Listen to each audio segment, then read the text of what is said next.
Tutulong-tulong po kami para makauwi po kayo ng Albay po. Ano po Lola? Makakapagbiyahe kaya ako nun ay. Opo, makipag-coordinate po tayo doon sa lugar nyo po. Salamat naman. Opo. Ang kwento kay Lula Estrella na taga Pulangi, Albay. Siya ay nakapag-asawa ng taga Kapalonga, Camarines Norte. At siya ay nanirahan sa barangay Kamagsaan, subalit siya ay nag-iisa na lamang sa buhay. Walang anak o kamag-anak dahil sumakabilang buhay na ang kanyang asawa. Si Lula Estrella ay malabong-malabo na ang kanyang paningin o halos hindi na makakita. Noong mga panahon na nakilala ko siya para maging beneficiary sa feeding program taong 2021. Ito ang unang taon ko din na nakarating sa bayan ng Kapalonga, Camarines Norte. Si Lula ay unang na-vlog ni Marcos TV Channel. Sa tuwing binibisita o binablog ito ni Marcos ay ang pangunahing hiling ni Lula ang makauwi sa Pulangi, Albay, kung saan naroon kanyang kapatid at mga kamag-anakan. Sinubukan ihingi ng tulong si Lula ni Marcos TV Channel kay Kuya Bal at kay Kalinga Prab. Ayon sa kwento, nagawa pa nga pumunta sa Daet para lamang makahingi ng tulong, ngunit bigo ito makahingi ng tulong.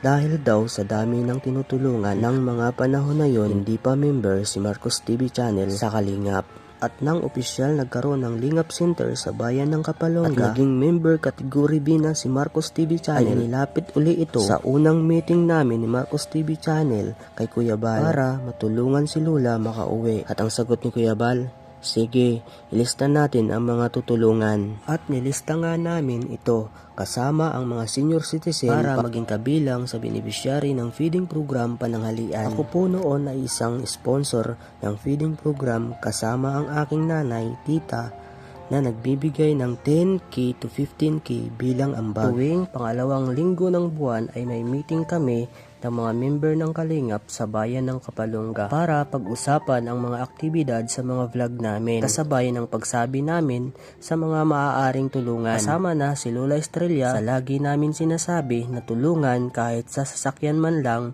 para makauwi na kanilang lugar sa Pulangi, Albay. At ang sabi ni Kuya Bal, paano yun? Hindi makakatawid ang sasakyan sa tulay at maliit ang tulay. At luma na rin ito. Pero sabi namin, meron naman pwedeng daanan sa barangay ito kung talagang tutulungan na po natin, Kuya Bal. Sa bawat meeting ay tila laging nauwi lang sa salita o paliwanagan. Pero wala naman nangyayari base sa aking nasaksihan. At hanggang sa lumipas ang buwan, ay palaging ganon. Doon na ako napanghinaan ng loob kung tama ba ang grupong nasalihan ko. Tipong nagtayo ng Lingap Center at paghahanapin kami ng maaring tulungan pero hanggang salita lang pala. Noong mga panahon na yon ay naglimita si Marcos TV Channel dahil kailangan niya maghanap buhay sa paggagawa ng cake para sa pamilya niya. Kaya ako ang nagpatuloy sa paghahatid ng pananghalian kay Lula Estrella. Kapag naghahatid ako ng pagkain kay Lula Estrella, lagi niya hinihiling na sana ay makauwi na sa lugar nila. Kasi matanda na daw siya at walang mag-aasikaso sa kanya. Kinausap ko si Lula, sabi ko, alam mo po ba ang barangay kung saan nandun ang kapatid mo? Sabi niya, oo alam ko, pero ang mismong bahay, hindi ko alam at halos 20 years nang nakalipas. Tapos, walang cellphone number na pwede tawagan. At ang vlog ay na-upload ko. May nakapanood na taga doon mismo sa kanilang lugar. Namukhaan si Lula. At agad ako nakipag-usap at nakipag-ugnayan sa kaibigan ko sa Albay na tulungan kami makakuha ng contact number sa kinaroroonan ng kamag-anak ni Lula. Sobrang awa ko kay Lula. Pinakiusapan ko ang nanay ko at nag-ambagan kami. Humanap ako ng maarkilahang sasakyan. Pero nag-offer taga barangay Kamagsaan 15K hinihingi. Kailangan daw kapalitan na driver kasi malayo. Ang kaso hindi natuloy at nagkaroon ng problema ang sasakyan. Kaya naghanap uli ako. Mabuti na lang makalipas ang ilang araw may volunteer nagpunta sa Lingap Center. Alaman ko na taga Albay din siya. Kaya kinausap ko kung maaari arkilahan kanyang sasakyan. At agad naman ito pumayag. At ang hiningi 10K para sa diesel. 18K ang pera na nabuo namin sa ambagan. Sabi ko may maibibigay pa ako kay Lula para pocket money niya at pambili pagkain at grocery. Pinuntahan ko agad si Lula. Sabi ko, Lula, may good news po. Nakuha ko na number ng kamag-anak mo at may sasakyan na. Bukas, babiyahe tayo para ihatid ka. Umiyak si Lula sa sobrang tuwa. Kinabukasan ay agad namin sinundo si Lula. Ay, salamat. Patay na po sila. Asa na po siya yung Ayun po, ito na po siya. Ay, ayun. Kunin nyo. Eh, dito mo na. Lola. Asa na po siya rin basura kung bag? Ay, nandito. Pasok kay Lola. Sir, salamat naman. Yan, sige, pasok. Ay na. Yan. Inaalalayan po siya kasi hindi po siya makakita. Siya na po siyang Salamat. pinakapana lang po niya ang mga daan. Tinatakot niya. Eh, Magpasok thank lang you po. Thank you po, sir. Lola, ha? Ingat ha. Yung payong mo. Orong ka, Yung Lola. yung iyong resibo sa iyong bakunahan nandyan. Oh. Pag hiningi sir, pakiano mo na lang sa bag niya. Sige, sige. Yung face mask doon na lang. Oo. Sige, sige po. Lola kamay, Lola kamay. Kamay mo makamano ka. Ang ganda ng upuan mo, sir.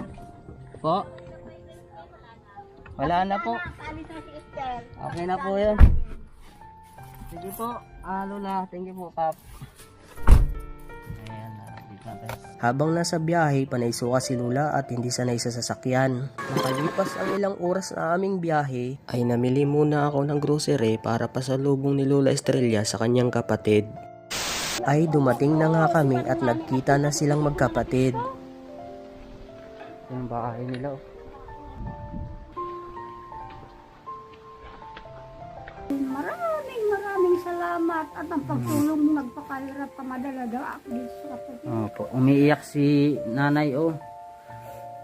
Oh. Grocery ito? Oh, mga grocery yan. Ma, binili mo ito? Mga kababayan, ang lahat ng pangyayari ay halos ilihim ko at mahigpit na ipinagbabawal bilang miyembro ang sabihin na ako ang sponsor at kung sino-sino. Kailangan din sa bawat vlog sabihin lagi pangalan ni Kuya Bal at buong Kalingap para siguro sa credit dahil nagagalit ang mga supporter ng Kalingap kapag hindi mo ito binanggit.